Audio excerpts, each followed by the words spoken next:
ඡන්දවලදී පුස්තකාලගෙන තිබ්බා. තාමත් ඒ කම්පණය අපිට පේන්නේ රට අනුරට නෙවෙයි රට IMF එකට. ගිය පාරායවයි මේ පාරායවයි අතරේ කිසිම වෙනසක් නැහැ. මම දැන් කවුරු හරි දැක්කොත් මට කියන්න වෙනසක් තියෙනවද කියලා.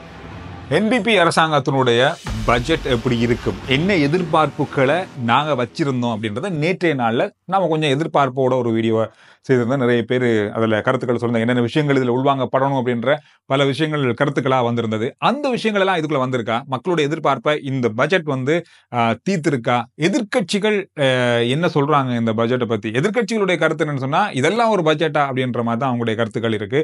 யாரெல்லாம் அந்த கருத்துக்களை சொல்லியிருக்காங்க? இந்த பட்ஜெட்ல எந்த துறைக்கு அதிகளவான தொகை ஒதுக்கீடு செய்யப்பட்டிருக்கு, எந்த தொகை அதிகமா இருக்கு, என்ன துறைக்கு இருக்கு, எந்த பகுதிக்கு அதிகமா ஒதுக்கி இருக்காங்க, இந்த மாதிரியான பல விஷயங்கள் இப்போ சமூக வலைதளங்களில் பேசப்படுது. வடமாகாணத்துக்கு மாத்திரம் அதிகளவான தொகை இந்த முறை இதுவரையில் இல்லாத அளவு, எந்த அரசாங்கமும் ஒதுக்காத அளவு வடமாகாணத்துக்கு 905 கோடி ஒதுக்கி இருக்காங்க அபிவிருத்தி திட்டங்களுக்காக மாத்திரம். இந்த விஷயங்கள் இன்றைய நாளில் பேசப்படுது. அதோடு மட்டும் இல்லாமல் மலையக மக்கள் மத்தியிலையும் என்னென்ன விஷயங்கள் எதிர்பார்க்கப்பட்டது அதெல்லாம் இந்த பட்ஜெட்ல தீர்க்கப்பட்டிருக்கா? இந்த மாதிரியான பல விஷயங்கள் இருக்கு. என்ன விமர்சனங்கள் இதுக்கு வந்திருக்கு?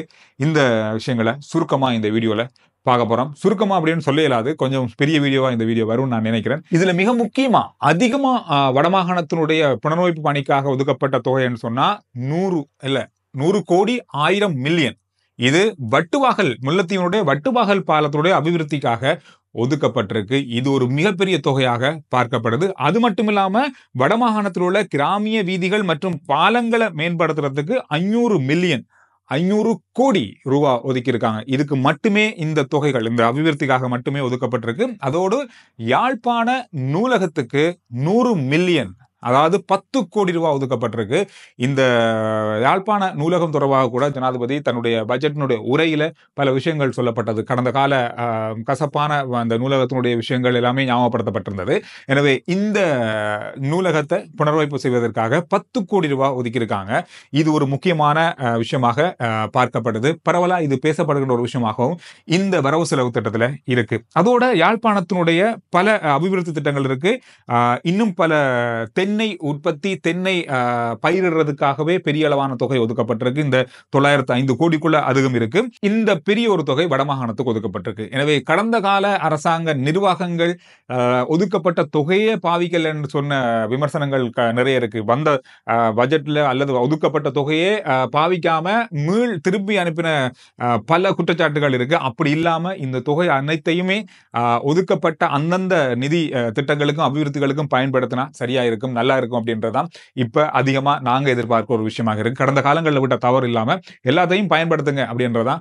அதோட மலையக மக்கள் மத்தியில மலையக பக்கமாக என்ன விஷயம் இன்றைய நாள்ல பட்ஜெட்ல ஒதுக்கப்பட்டிருக்கு அப்படின்னு பார்த்தா, இதுக்கு முதல்ல சொல்ல போனா மலையக பிரதேசமும் இந்த அரசாங்கத்துக்கு பெரிய அளவான திருப்பத்தை கொடுத்த ஒரு பிரதேசம் தான். அதற்காக என்ன இந்த பட்ஜெட்ல அவங்களுக்கு கொடுக்கப்பட்டிருக்குன்னு பார்த்தா, பெருந்தோட்ட வீடு உட்கட்டமைப்புகளுக்காக மாத்திரம் 4266 கோடி 4226 கோடி ஒதுக்கப்பட்டிருக்கிறது. அதோட தோட்ட தொழிலாளர்களுடைய சம்பளம் 1700 ரூபாய், ஒரு நாள் ஊதியம் 1700 ரூபாய் வழங்குறதுக்கும் அமலாகி இருக்கிறது. இந்த விஷயமும் பார்க்கப்படுது. எனக்கு தெரிஞ்சு இந்த 1700 ரூபாவே உண்மையிலே காணாது. இந்த 1700 ரூபாய் கதையே எனக்கு தெரிஞ்சு ஒரு 4-5 வருஷமா ஓடிக்கொண்டிருக்கு. 4-5 வருஷத்துக்கு முதல்ல 1700 ரூபாய் ஒரு அளவு சாதாரணம் தான்.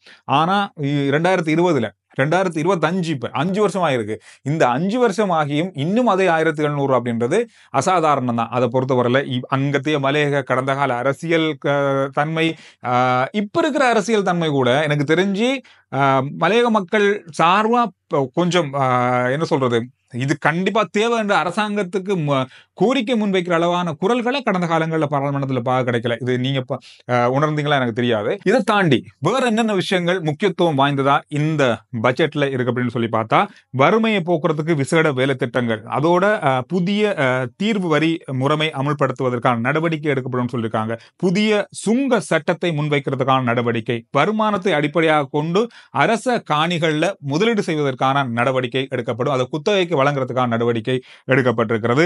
இரத்தினனியல் அடையாள அட்டைகளை விரைவில் வழங்குறதுக்கான நடவடிக்கை, விரைவில் இரத்தினனியல் பொருளாதார அதிகார சபை ஒன்று உருவாக்கப்பட போகிறது.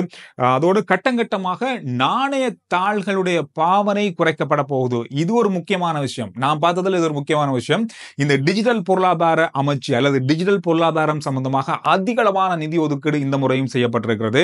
இந்த முறை தான் முதல் தடவையாக செய்யப்பட்டிருக்கு. எனவே இதுக்குள்ள இனி வருகின்ற காலங்களில் அந்த பண பரிமாற்றம் இல்லாமல் எல்லாமே ஆன்லைன் மூலமான, எல்லாமே QR மூலமான பண பரிமாற்றமா, டிஜிட்டல் பண பரிமாற்றமா இருக்கும் அப்படின்றதுக்கான ஒரு ஆரம்ப கட்டமாக இந்த பண பாவனையை குறைப்பதற்கான நடவடிக்கை எடுக்கப்பட்டிருப்பதாக சொல்லியிருக்காங்க. இதற்காகவே 3000 மில்லியன் ரூபாய்கள் ஒதுக்கப்பட்டிருக்கு. இந்த டிஜிட்டல் பொருளாதாரத்துக்காக மாத்திரமே முதல் தடவையா இந்த அரசாங்கம் கொண்டு வந்த ஒரு மிக முக்கியமான விஷயமாக இது பார்க்கப்படுது. அதோட அரச துறை, தனியார் துறை ஊழியர்களுக்கான அடிப்படை சம்பளம் எவ்வளவு இருந்து எவ்வளவு வரைக்கும் உயர்த்தப்பட்டிருக்கு, எவ்வளவு உயர்த்தப்படணும் அப்படின்ற விஷயம் கூட இந்த பட்ஜெட்ல சொல்லப்பட்டிருக்கு. அரச பொதுத்துறை ஊழியர்களுக்கு சம்பள உயர்வு, அடிப்படை சம்பளம் 24,250 ரூபாவில இருந்து குறைந்த ஊதியம் 40,000 ரூபா வரைக்கும் உயர்த்தப்படும். இந்த சம்பள உயர்வு படிப்படியாக வழங்கப்படும் சொல்லிருக்காங்க. படிப்படியா, உடனே இல்ல, படிப்படியா வழங்கப்படும். இப்ப 24,000 இருக்கவங்க 40,000 வரைக்கும் அடிப்படை சம்பளம், பேசிக் சலரியாவே இருக்கும். இது கொஞ்சம் கொஞ்சமாக அதிகரிக்கப்படும் இந்த வருஷத்துல அப்படின்னு சொல்லப்பட்டிருக்கு. அதோட தனியார் துறை உயர்வை வந்து ஏப்ரல் மாதத்திலிருந்து இப்ப 27,000 ரூபா அடிப்படை சம்பளமாக அவங்களுக்கு இருந்தா ஜனவரி மாதத்துல இருந்து 30,000 ரூபாவாக உயர்த்துறதுக்கு முதலாளிகள் ஒப்புக்கொண்டிருக்காங்க. அதனால 27,000 இருந்து 30,000 பெரிய தொகை இல்லை. ஆனா இதை விட அதிகரிக்கலாம். தனியார் துறையை பொறுத்தவரை இதை விட அதிகரிக்கலாம். அந்த அளவுக்கு வந்து மக்கள், அதாவது வேலையாட்கள் வெளிநாடுகளுக்கு போறதுக்கு காரணமே அதான். இங்க இருக்கிற தனியார் நிறுவனங்கள் எவ்வளவுக்கு அவங்களுக்கு குறைந்த சம்பளத்தை கொடுத்து வேலை செய்ய முடியுமோ அவ்வளவுக்கு செய்யறாங்க. ஆனா வெளிநாட்டுல இருந்து நிறைய பெரிய பெரிய டைரக்டர் மாற கொண்டு வந்து லட்சக்கணக்கில், கோடிக்கணக்கில் சம்பளம் கொடுக்கும், மில்லியன் கணக்கில் சம்பளம் கொடுக்குற நிறுவனங்களும் இருக்கு. ஆனா இங்க இருக்கவங்களுக்கு 20,000 30,000 சம்பளம் கொடுப்பாங்க. இந்த பல நிறுவனங்கள் இருக்கு. ஆனா 27,000 30,000 தான் அவங்க வழங்குறதா ஒப்புக்கொண்டிருக்காங்க. அது தொடர்பாக இந்த பட்ஜெட்ல சொல்லப்பட்டிருக்கு. அதோட மூத்த குடிமக்களுக்கான வட்டி விதத்தை அதிகரித்து, ஒரு காலத்துல இருந்தது, இது கொஞ்சம் அதிகரிச்சிருந்தது. இந்த பொருளாதார சிக்கல் காலமாக எல்லாம் அது அகற்றப்பட்டு எல்லாமே பொதுவா இருந்தது.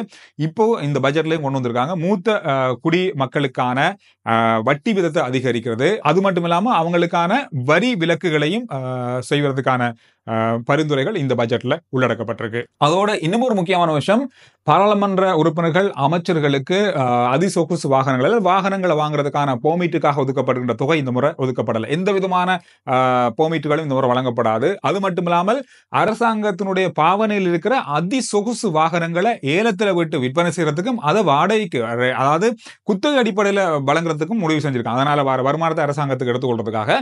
எனவே சாதாரணமான வாகனம் தான் அவங்க பாவிக்கலாம் அப்படின்றது முதலில் சொல்லப்பட்டது. பட்ஜெட்லையும் இது உறுதிப்படுத்தப்பட்டிருக்கு. 2028ஆம் ஆண்டு வரும்பொழுது இலங்கையினுடைய கடன் தொகையை கட்டுறதற்கான ஆரம்ப கட்டங்கள் இடம்பெறும். அந்த விஷயங்கள் ஆரம்பிக்கப்படும். இந்த அரசாங்கம் இலங்கையினுடைய கடன்களை கட்டியே தீரும் அப்படின்ற உறுதிமொழியும் ஜனாதிபதியால முன்வைக்கப்பட்டிருக்கு. எனவே இந்த விஷயங்களோட சேர்த்து இன்னும் பல விஷயங்கள் பேசப்பட்டிருக்கு. இந்த பட்ஜெட்டை பொறுத்தவரையில என்ன அதிகமா அவங்க வந்து உள்வாங்கியிருக்காங்க, எதுக்கு முக்கியத்துவம் கொடுத்திருக்காங்க அப்படின்ற கேள்வி உங்களுக்கு வரும்.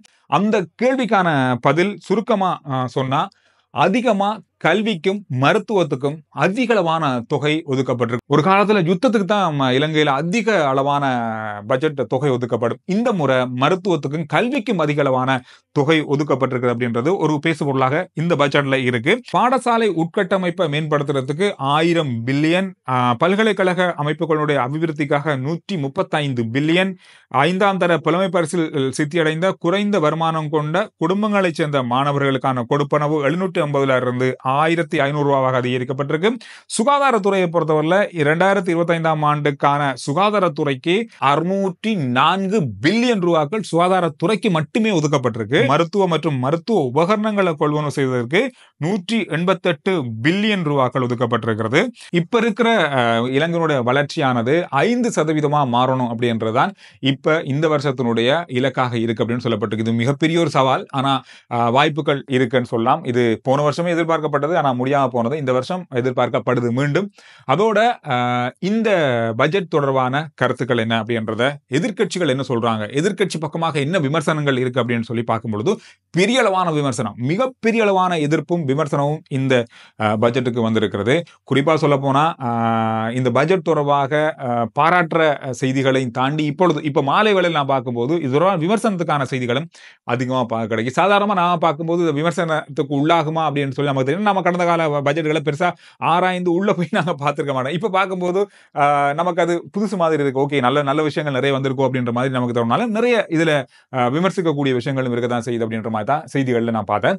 குறிப்பா சஜித் பிரேமதாஸ் அவர்கள், எதிர்க்கட்சி தலைவர் சஜித் பிரேமதாஸ் அவர்கள் சொன்ன ஒரு விஷயம் சொன்னா, இது நான் முதலும் நேற்றும் இந்த வீடியோ நான் உங்களுக்கு ஞாபகப்படுத்துறேன். அதாவது சர்வதேச நாணய நிதியம் IMF திருப்திப்படுத்துறதுக்கான ஒரு பட்ஜெட்டை எந்த அரசாங்கம் செயல்படுத்தினாலும் அது மக்களுக்கு கொஞ்சம் இடிக்கத்தான் செய்யும். அதுல எந்த மாற்றமும் இல்லை. மக்கள் கொஞ்சம் கஷ்டப்பட வேண்டிதான் வரும். ஆனா நாட்டினுடைய அபிவிருத்தி கருதி இந்த பட்ஜெட்டுகள் ஒதுக்கப்படும். அப்படித்தான் ஒதுக்கப்பட்டிருக்கு அப்படின்னு மாதிரி தான் சஜித் பிரேமதாஸ் அவர்கள் தன்னுடைய இந்த பட்ஜெட் தொடர்பா சொன்ன மீடியாக்களுக்கு சொன்ன விஷயத்துல சொல்லியிருந்தாரு. அதாவது ரட்ட அணுரட்ட அப்படின்னு சொன்னாங்க. இல்ல ரட்ட அணுரட்ட இல்ல, ரட்ட IMF அப்படின்ற மாதிரி தான் சொல்லியிருந்தாரு. අපිට පේන්නේ රට අනුරට නෙවෙයි රට IMF එකට. අපිට පේන්නේ IMF එක පනවපු සීමාවන් තුල නිර්මාණය කරපු මාලාව. එදා කියපු දේ අද කරන දේ. இது அவருடைய விமர்சனமா இருந்தது. ஹரிஷடி சில்வா මේක හොඳයි කියලා දැන් කියනවා නම් මොන කරුමයක්ද අපිට උනේ අවුරුදු 40ක් තිස්සේ. 40 வருஷத்துக்கு முதல்ல இருந்த அதே பட்ஜெட் தான் இங்க வந்திருக்க மாதிரி தான் அவருடைய கருத்து இருந்தது. දැන් මේවා හොඳ නම් ඉතින් අපරාධනේ අපේ අවුරුදු 40. හරි අපරාධයක්. අවුරුදු 50. நீங்க சொல்லுங்க, இந்த வரவு செலவு திட்டம் எப்படி இருக்கு உங்களுடைய பார்வையில? நீங்க என்ன நினைக்கிறீங்க? நீங்க எதிர்பார்த்த விஷயங்கள் இதுல இருக்கா, இல்ல எதிர்பார்க்காத விஷயங்கள் இதுக்குள்ள உள்ளடக்கப்பட்டிருக்கா? இந்த விஷயத்துக்கு அல்லது ஏதாவது ஒரு தேவையில்லாத விஷயத்துக்கு அதிகமான தொகை ஒதுக்கப்பட்டிருக்கா, அல்லது ஏதாவது முக்கியமான விஷயத்துக்கு போதாம இருக்கா தொகை ஒதுக்கிறது, இல்ல என்னென்ன விஷயங்கள் இதுக்குள்ள சேர்க்கப்பட்டிருக்கலாம்? இந்த மாதிரி பல விஷயங்களுக்கு தானே ஒட்டுமொத்தமா இந்த பட்ஜெட் பத்தி உங்களுடைய கருத்துக்களை பதிவிடுங்க. அடுத்த வீடியோல நான் உங்களை சந்திக்கிறேன். RJ report YouTube channel, Facebook page, WhatsApp channel எல்லாத்தையும் போல பாருங்க. நன்றி, வணக்கம்.